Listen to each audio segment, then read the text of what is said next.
17 million ghosts are rotting in the dark. It is the sound of a lead pencil scratching against a frozen trench wall, followed by a silence that kills faster than a bullet. It wasn't just a logistical failure. It was a billion-dollar tactical suicide. How did the world's most elite war machine, an empire of steel and fire, manage to collapse under the weight of a few scraps of damp paper? The generals saw an unmovable mountain. They saw a graveyard of letters. But the only ones who could find the heartbeat of a dying army were 800 women standing in a freezing, rat-infested warehouse, their breath visible in the air, facing down the brass-buttoned arrogance of men who deemed them invisible. But that was only the surface. Why did the American High Command ignore the only tactic that could save them? The answer wasn't in the classified vaults, but in the hands of the 6888. But the year is 1945, February. Birmingham, England, is a city draped in the gray shroud of a perpetual winter. The sky is the color of a wet slate, and the air carries the metallic tang of coal smoke and industrial fatigue. But inside a cavernous, unheated warehouse on the edge of the city, there is a different kind of heaviness. It is the smell, a thick, suffocating odor of damp cellulose, of ink running on cheap paper, of 2-year-old glue turning rancid in the humidity.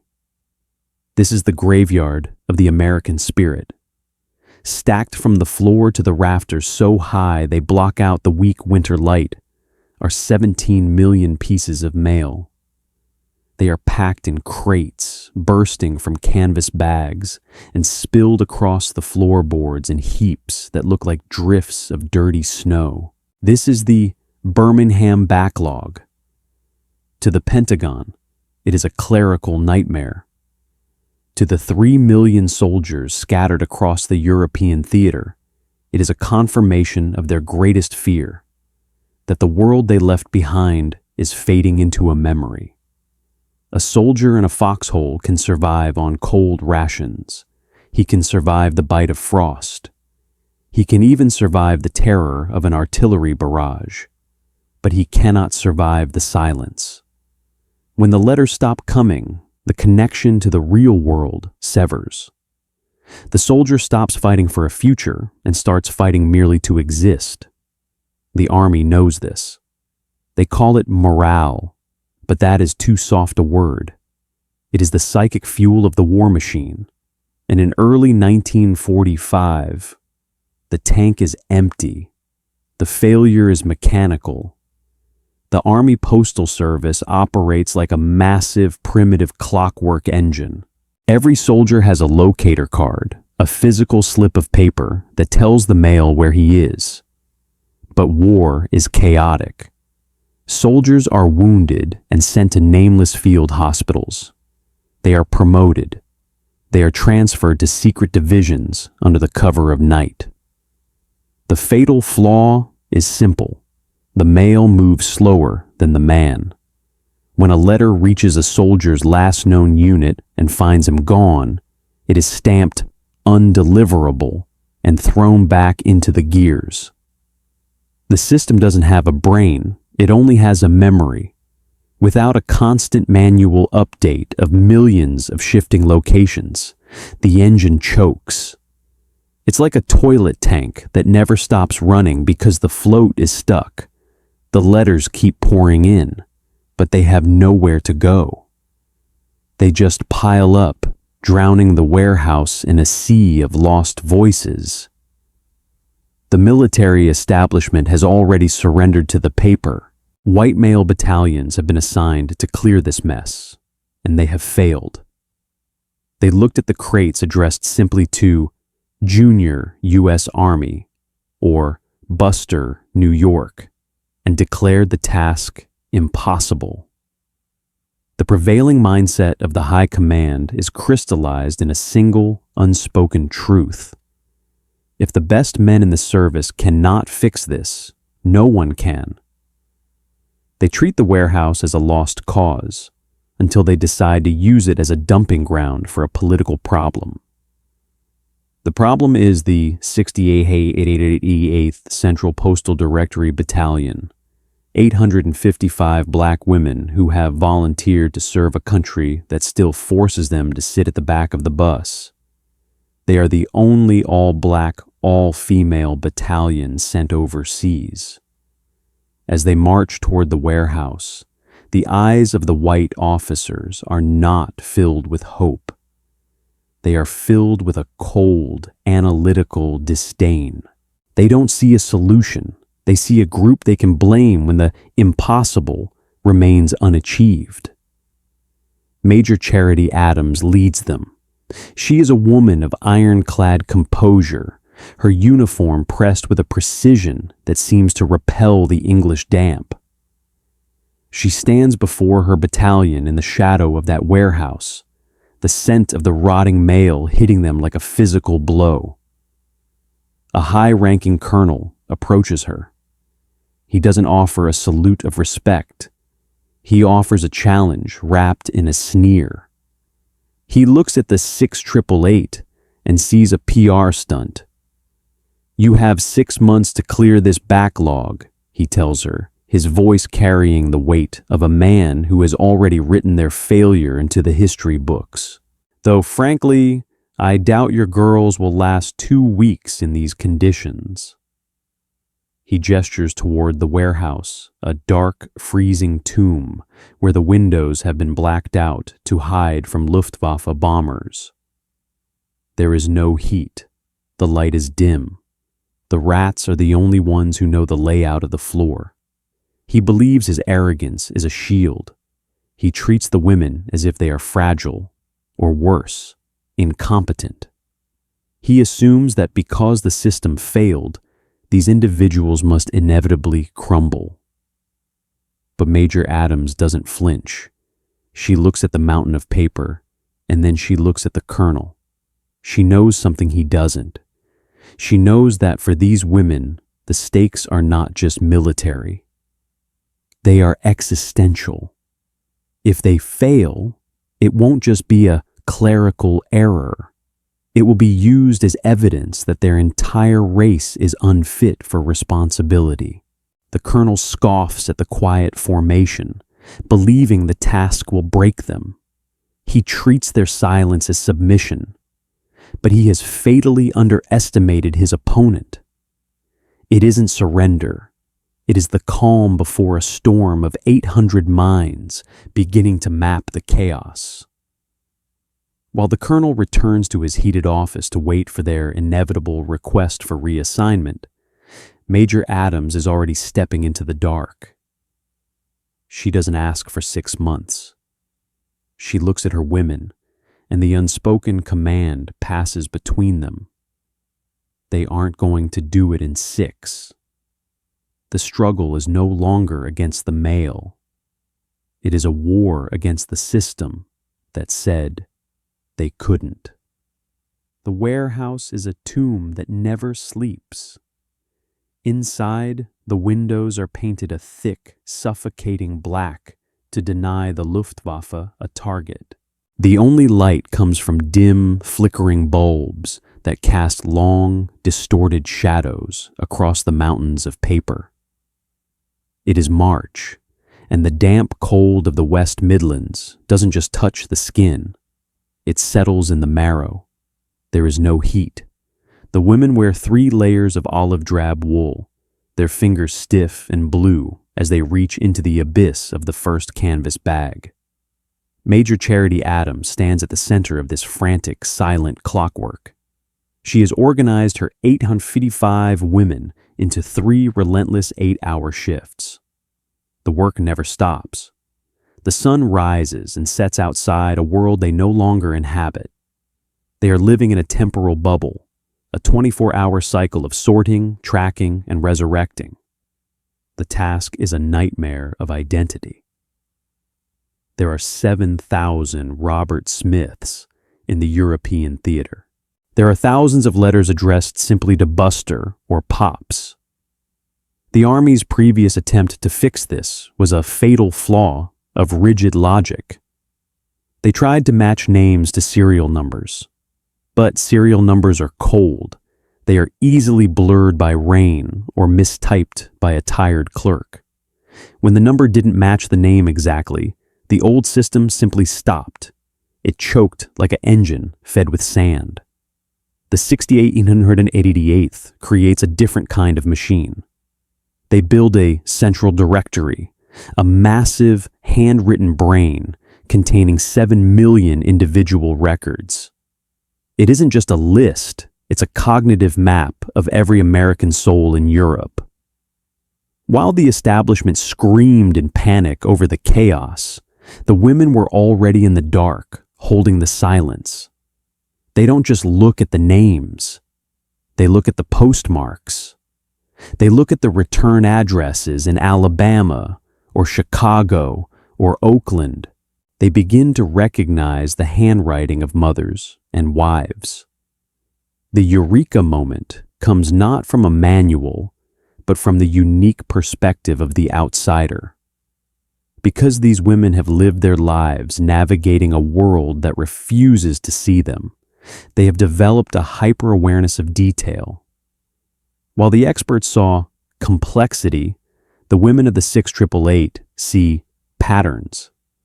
They realize that a letter to Buster from a specific street in Harlem can only belong to one sergeant in the 92nd Infantry. They aren't just sorting mail, they are translating the language of the forgotten. Every letter they rescue is a victory. Every envelope that receives a fresh, accurate address is a tether reconnected. They adopt a mantra that pulses through the warehouse like a heartbeat. No mail, low morale. It is more than a slogan. It is a recognition of their power. They are the ones holding the fragile psychic threads of the entire American military together. But the system does not like to be shown its own inadequacy. A general arrives for an inspection. He is a man carved from starch and ego, his chest heavy with medals won by the blood of men he will never meet. He walks the floor of the warehouse, his eyes searching for a speck of dust, a loosened button, a reason to reassert his dominance. He sees the speed of the sorting, the blur of hands, the rhythmic thwack of letters hitting bins, and instead of seeing brilliance, he feels threatened. He stops in front of Major Adams. "I am not satisfied with the discipline here," he barks, his voice echoing off the corrugated metal. "I expect a full formation for inspection tomorrow morning. If you do not comply, I will send a white officer here to show you how to run a battalion." It is the crystallized arrogance of the era. He prioritizes a parade, a display of submission over the 17 million voices waiting to be heard. He would rather the soldiers in the trenches go without news of their children than allow a black woman to manage her own command without bowing. Major Adams looks him directly in the eye. The silence in the warehouse becomes absolute. The skittering of the rat seems to stop. "Sir," she says, her voice a calm, freezing edge, "over my dead body." The general's face turns a dark, bruised purple. He threatens a court-martial. He promises to dismantle her unit. He treats her defiance as a mechanical failure of the social order. He believes that by leaning on his rank, he can break her, but he has fatally underestimated the hammer that is already falling. He scoffs at the disorder of the warehouse, believing the women are overwhelmed. He treats the mountain of paper as proof of their struggle, but he hasn't looked at the ledgers. He hasn't seen that in just 30 days, They have processed more mail than the previous battalion did in a year. While he toasts to his own authority in the officers' club, the ghost in the machine is already at work. Somewhere in the Ardennes, a soldier sits in a hole in the earth. He hasn't heard a word from home in 19 months. He has stopped cleaning his rifle. He has stopped looking at the horizon. He is waiting for the cold to take him. And then, a jeep rattles up the line. A bag is tossed into the mud. A letter is handed to him. It is damp. It has 3 different addresses crossed out in red ink, but on the back, in a neat, precise hand, a new location has been written. He opens it. He smells the perfume of his wife. He sees a drawing of a hand from a daughter who has learned to walk while he was away. In that moment, the soldier is resurrected. The system didn't save him. A woman in a blacked-out warehouse in Birmingham, who the general thinks is undisciplined, saved him. The general believes he is in charge. He thinks the boss of this war is the high command. But he is wrong. The true masters of the theater are the ones who control the flow of hope. By the end of the 2nd month, the impossible 6-month deadline is looking like a joke. The women are moving with a terrifying, synchronized efficiency. They are clearing 600,000 pieces of mail every single day. The mountain is shrinking. The graveyard is emptying. The establishment is silent now. The threats of court-martial have vanished into the damp air, replaced by a begrudging, confused awe. They cannot understand how these outsiders have mastered a logic that baffled the experts. They don't realize that when you have spent your whole life being told you don't belong, you become an expert at finding the people who are lost. But as the Birmingham backlog finally clears, a new order arrives. The war is moving. The front line is shifting toward Germany, and the shadows are calling them again. The 6888 is ordered to Rouen, France. They are moving closer to the sound of the guns. They are moving into a landscape of ruins and ghosts, where the mail isn't just delayed. It is buried under the rubble of a collapsing empire. The general's pride is still stinging, but the women don't care. They have a new mountain to climb, and this time, the stakes aren't just morale. This time, they are walking into the heart of the fire. The air in Rouen, France, is different than the damp chill of Birmingham. It smells of pulverized stone, stale cordite, and the metallic tang of a continent that has been bleeding for 6 years. It is May 1945. The war in Europe is screaming toward its end, but for the women of the 6888, the battle has only moved to a new front. They are now working in the wake of the advancing Allied line, stationed in a city that is little more than a collection of hollowed-out ruins. The warehouse here is even more daunting than the last, a cavernous shell, where the wind whistles through shell holes in the roof, and the floor is slick with the mud of 1,000 passing boots. The Birmingham backlog was a mountain, but Rouen is a flood. The technical failure of the military postal system has reached its terminal stage. As the German lines collapse, American units are moving so fast they are outrunning their own shadows.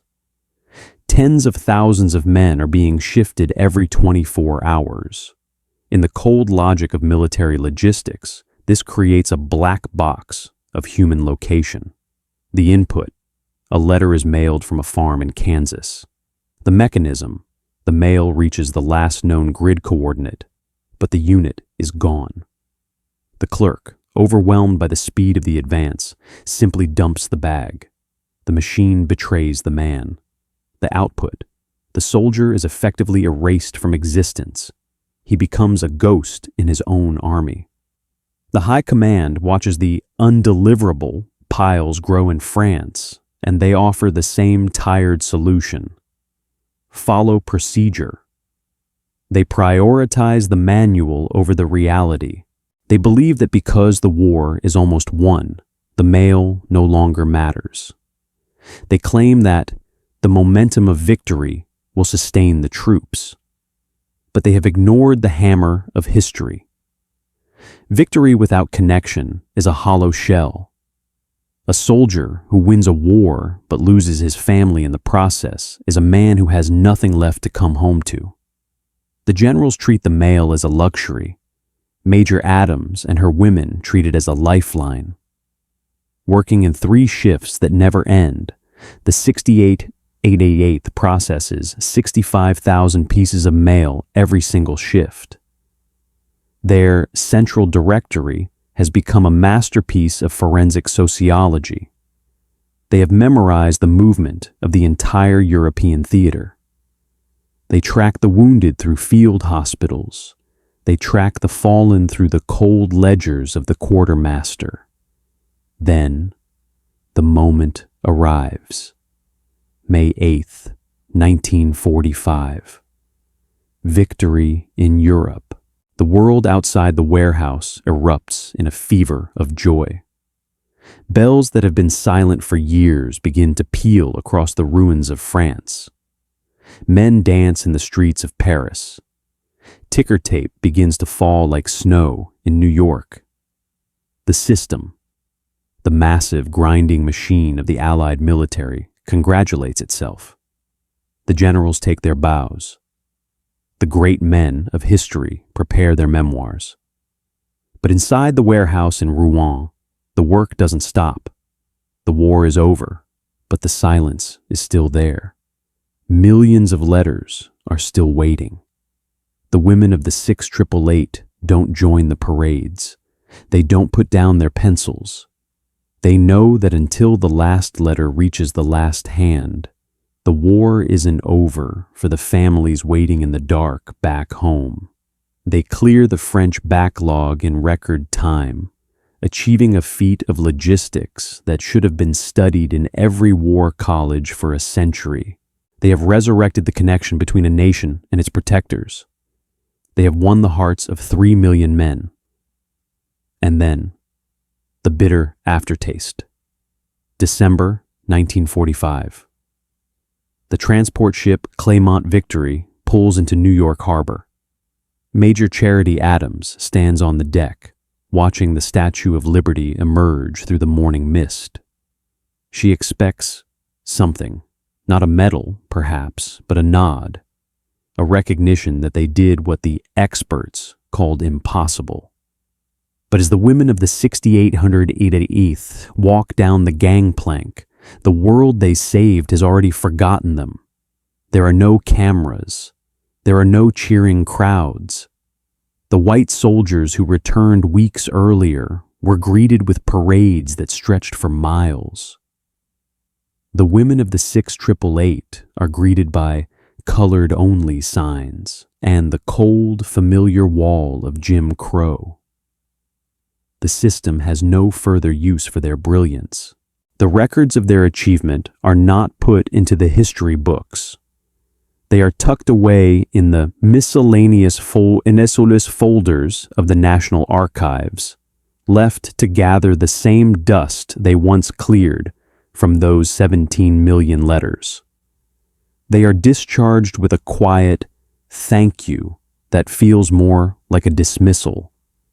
They return to a country that still asks them to use the back door.